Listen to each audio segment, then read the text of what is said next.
Hanggang ganyan nga, magsitago kayo! Tapusin silang lahat! Ako ang pinakamalakas sa lahat. Ako ang pinakamalakas sa lahat. Ako ang pinakamalakas sa lahat. Anong masasabi mo sa lakas mo, Morogori? Anong pakiramdam na maging pinakamalakas sa lahat? Ha? Meron tao sa balikat mo! Magsalawal ka nga. Tapusin mo yung kalbong nasa balikat mo!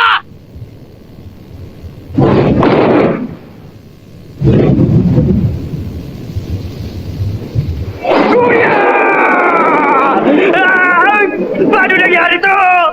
Wala ko ibang gusto kundi maging isang malakas na tao. Yun lang! At kayong natupad ko na sa wakas. Bakit kailangan mangyari to? Hindi ko alam kung sino ka.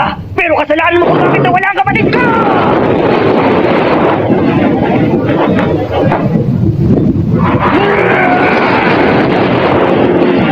Malakas ako!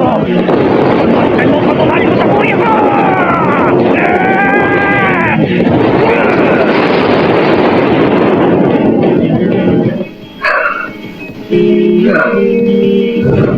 Ako ang pinakamalakas sa lahat.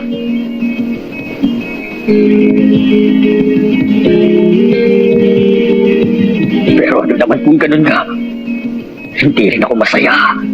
Alam ko.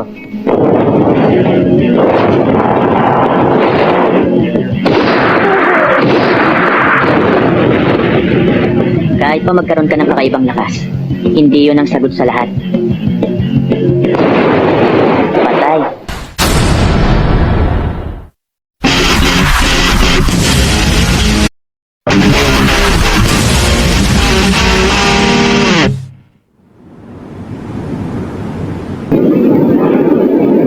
Walang senyales na nawawala ng masasama sa mundo.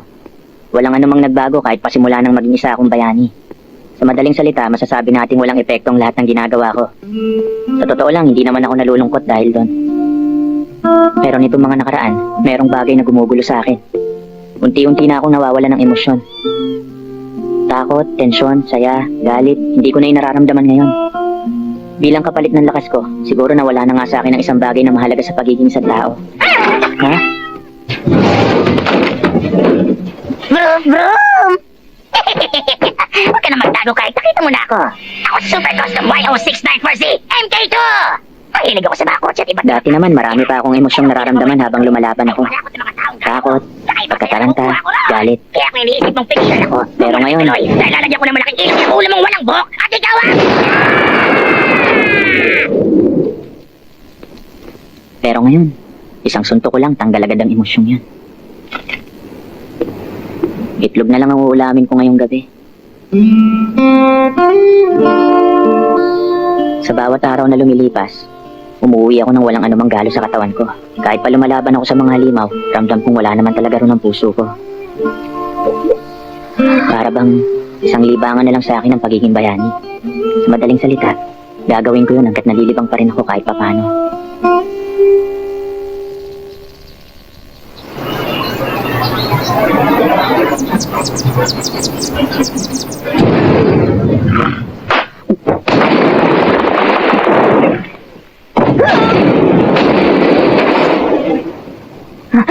Ang bahay ko!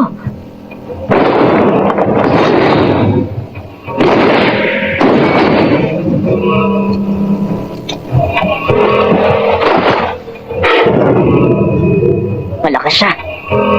Sabihin mo kung anong nilalang ka. Tinatanong mo kung anong nilalang ako. Kami ang mga totoong tagalupa. Ano? Kayo? Sa pagkakaalam ko, mga subterranean ang tawag niyo sa amin. Nahihirapan kami dahil sa patuloy na pagdami ng mga tao. Kaya panahon na parang kinin namin ang mundong ibabaw. Alam ko marami mga tao dito sa ibabaw kagaya mo. At gaya na nakikita ko ngayon, kayo ang mga nagsisilbing hadlang sa amin. Yun ang dahilan. Kaya nagdesisyon kami puksain na kayong lahat.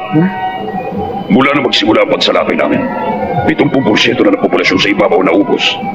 Matira matibay sa laban. At sana naman maintindihan mo yun. Ganun pa man, hindi namin inaasahan ito. Ngayon lang kami nakakita ng taong hindi namatay dahil sa suntok namin. Yan din ang iniisip ko ngayon. Matagal na panahon na mula na magkaroon ako ng malalakas na kalaban.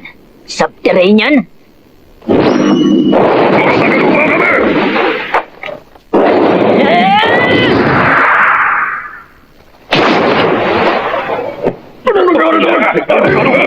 Anong ginawa mo? Tapos na!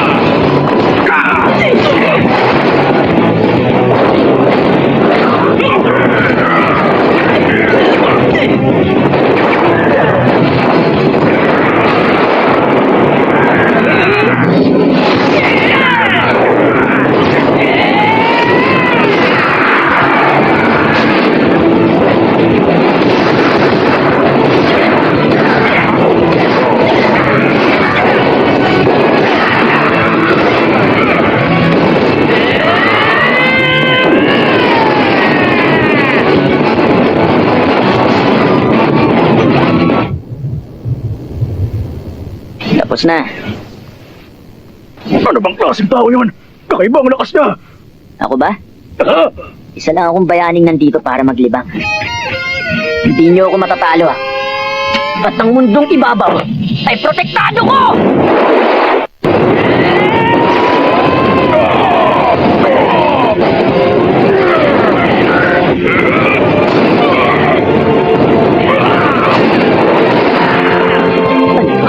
Ano yung nararamdaman ko? Kakaiba ang kapag ng dibdib ko. Ang tensyon. Ang kakaibang pakiramdam.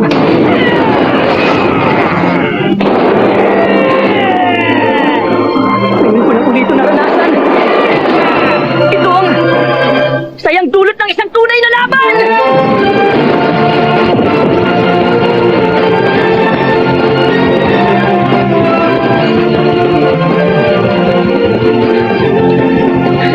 Sa wakas, bumalik na rin sa akin to. Ito na nga. Tingnan mo nga naman. Hindi ko akalain mayroong isang tao makakagawa ng ganun sa mga anak ko. Ito na yun. Ako ang hari ng mga Subterranean. Ako ang kalabanin mo. Ito na yung pakiramdam na matagal ko nang hinahanap!